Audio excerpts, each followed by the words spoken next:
Hey there all you girl travelers, namaste.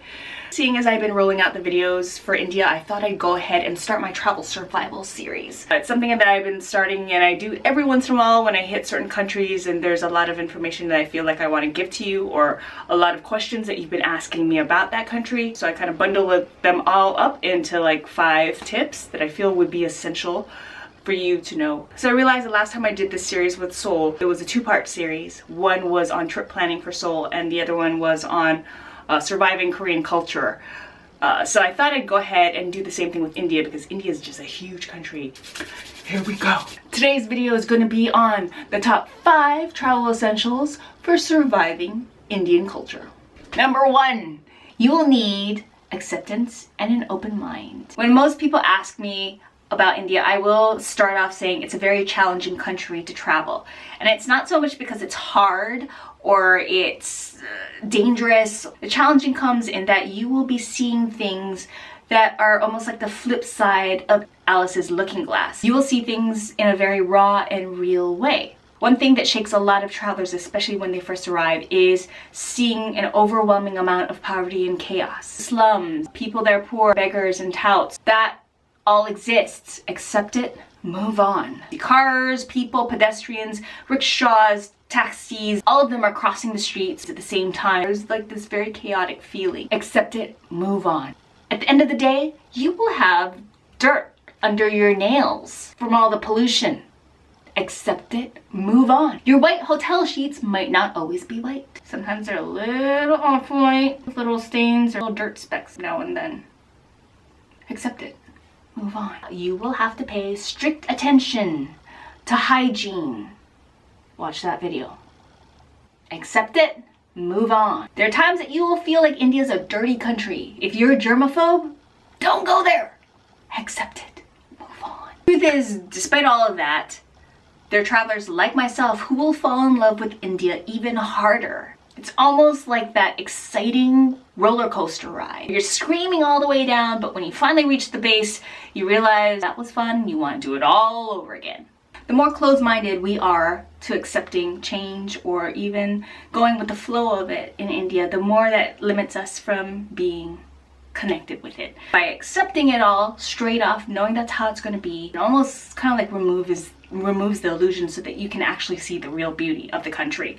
For instance, poverty is a fact. However, even the poorest of people in India still take pride in their lifestyle and their cleanliness. They try their best to be clean and neat wherever they can. And there's a lot of men who dress very neatly. White pressed starched shirts. And I've never passed an Indian that smelled like a New York homeless man in a public subway station. As chaotic as India can seem at times, it's usually because you're approaching it from your mind and not your intuition or your gut. If you go with the flow in the way that the traffic does, in the way that Indians do as they weave and dodge and find their own way to where they're going, traveling India becomes a whole lot easier. A lot of Indians tend to go with the flow in their life, in situations in which things don't turn out or aren't predictable. If you incorporate that philosophy in your travels, it becomes so much easier. When the train breaks down, well, just go with the flow. If the taxis that you're hailing don't stop to pick you up because you're going to a destination that they don't want to go to,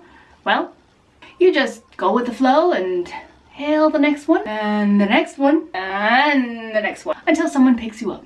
As for dirt under the nails every day, I know that I can always clean them. And even though my hotel sheets are not the color of white, like this, that's probably because they've been sent out to the launderers, who are these guys. In many cases, the reasons for some of these things not matching the standards that you're used to in your own country happens to have a very interesting story behind it. That's why I love going to India. I'm constantly discovering these new, more interesting stories. Number 2, dress code. First of all, because India is super conservative, I like to respect that culture and dress conservative myself. Some things you want to abstain from are showing your bare shoulders or showing your thigh. That means tank tops and mini skirts or micro shorts are definitely out. In fact, I would say, yeah, just keep the shorts at home, go with pants or a long skirt. Because I'm always going to carry at least 1 or 2 tank tops for when it's hot. I like to also carry a scarf for me in the case I forget that I'm not supposed to wear a tank top. and I kind of wrap myself or bundle myself up in the scarf. Scarves are always good. They come in handy. If you go to Sikh temples, you'll find that you'll have to cover your head. Another option is to dress Indian style. Even though as a traveler you will not blend in completely with Indians, you will still kind of give off the appearance of being more streetwise and in the know. Indians might take you as anyone from an expat to a traveler that really understands their kind of culture, or even someone who might be married to another Indian. Some clothing options are a regular Indian dress shirt or a pab, and that's just kind of like a long-sleeved, sheer and lightweight shirt. And a lot of times people like it because it's got that hippie bohemian feel and it's very comfortable in the heat. My other favorite item is the kurta, and it's just kind of like a long blouse shirt. Is it safe to travel India as a female solo traveler? India is not one of those countries that I feel as like red alert about. I would say it's like an orange flag, like somewhere down here. No matter where you go in the world, you're always going to want to practice religiously your street smarts and your travel safety. There are good and bad people out there anywhere you go. Recognize a whole lot of crime going on in India. Not saying that it doesn't exist. It does exist. There are corrupt parts of the government and corrupt officials out there. You might encounter occasional touts and scams, but for the most part, it's like any other country. For the female traveler, sexual harassment is a problem in India. It's a big problem. They have a larger population of men than they actually do women.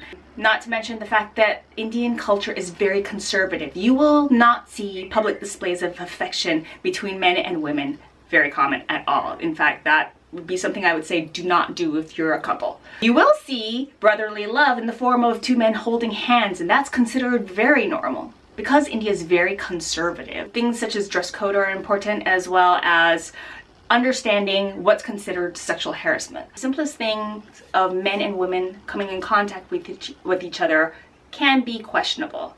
Even if you're in a very crowded bus, if a man leans against you or presses against you, it can be considered unwanted physical contact. Indian women will deal with it in two ways. Either they will be quiet about it and feel like they've been victimized, or some of them will call attention to it. I've seen women go as far as beating the guy with their bag and screaming at them. For female travelers, sometimes the Indian men like to test how far they can go because they know that Western women are a little more sexually tolerant of those things. You might get catcalls or sexual harassment in the form of light brushing against you, a boob graze. The more extreme level, maybe it's like a boob grab or an ass grab. That could potentially happen. And if it does, then my ways of combating it would be, or have been, a quick jab, nudge them back, or yell at them. I would also call the attention of a police officer to come over. If you don't want to yell, then I would just whip around and just look at them really pissed off. Generally, that lets the man know that he's not gotten away with it, even though you're a foreign woman. Now, in one case, there were little boys who ran by me and were going to grab my ass, and I saw this coming. The moment he grabbed my ass, I kind of like nudged him and he went flying. We were doing this to test how far they could go, and it was kind of like a game to them. Sexual harassment laws in India are actually fairly extreme and punishable. For women travelers in general, I always suggest that you just go online and Google what's considered appropriate and inappropriate for the country you're going to, whether it's India or any country. And that's because it's always good to know what the laws are and what your rights are as a female. Number 4, what makes Indians stare? I'd say like 95% of the time it is because they're curious about you. You are something that they've never seen before or aren't familiar with, or you're holding something that they aren't familiar with. So they will stare, and they generally won't blink, and they watch you as you do what you do. You're just so mysterious and curious that they need to observe everything that you do and everything that you bring out that they've never seen before. And there are 2 things that I find very common that they're interested in or they will stare at. One of those things happens to be a camera. You wonder why in some of my videos I talk very softly. It's because I'm trying not to attract any attention. When I was in India, I was vlogging with my little selfie camera, and even though it was small like this camera, the moment I flipped out my screen and they saw a picture on it, it was like, Doing this and talking to myself is not something that's very comfortable to me when I'm in India. So you don't know how many Indians are staring at me. It makes vlogging a little uncomfortable when you're like me, who's alone and a woman.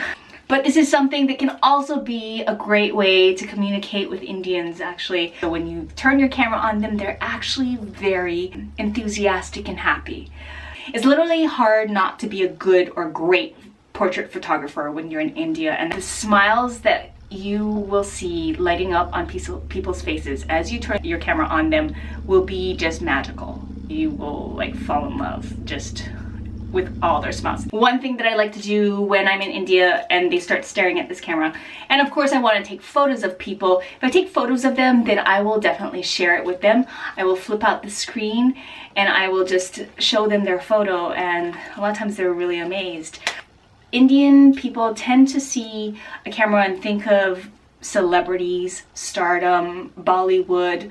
Only famous people get their photos taken. And I like using my camera to photograph Indian people because this is their chance to feel important and beautiful. This is a great way to share your experience with other people. In India, the second most popular thing that's stared at is not only the tourists, more specifically the blonde hair, blue-eyed, and fair-skinned foreigners. You've just won the staring lottery. For me, because I'm part Asian and I have dark hair, I tend to blend a little bit more. Now, if you're a family that has a child that matches those traits, then just be aware that your child might be the new sensation. There are certain Indians who might not know any better and who will want to touch your child, either to see if your child is real, or I don't know if it's like touching a Buddha belly or what. They don't want to harm it, but it's like this aura. Your child is like an angelic being. In Asia, just in general, anyone that has blonde hair, blue eyes, and fair skin will get a starring traveler role. The rest of us will just kind of stand behind like background actors. We're like extras. Yeah, we don't get that star attention. Yeah, you're lucky. Number 5, jazz hands. One of the greatest things that I love about India is that it always makes a stronger traveler out of me, and a stronger solo traveler too. I find that I'm able to approach things with more flexibility. It teaches you how to deal with things as they change, and that's more organic. It teaches me to be more adventurous, and I feel a whole lot more adventurous. Because nothing is predictable or is as structured as I experience in the US, it teaches me a flip side of life that feels a whole lot more natural, raw, and real. There are times that I actually feel like even the dirt in India feels a lot cleaner than the dirt in the US. That's probably because I don't actually have allergies in India, even as dusty as it is. Whereas in the US, I actually do have allergies. Yep. So if you enjoyed this video, give me a thumbs up or like. Subscribe to my channel if you haven't subscribed yet. If you have any questions or comments, please leave them down in the comments section below. Until then, I will see you in India.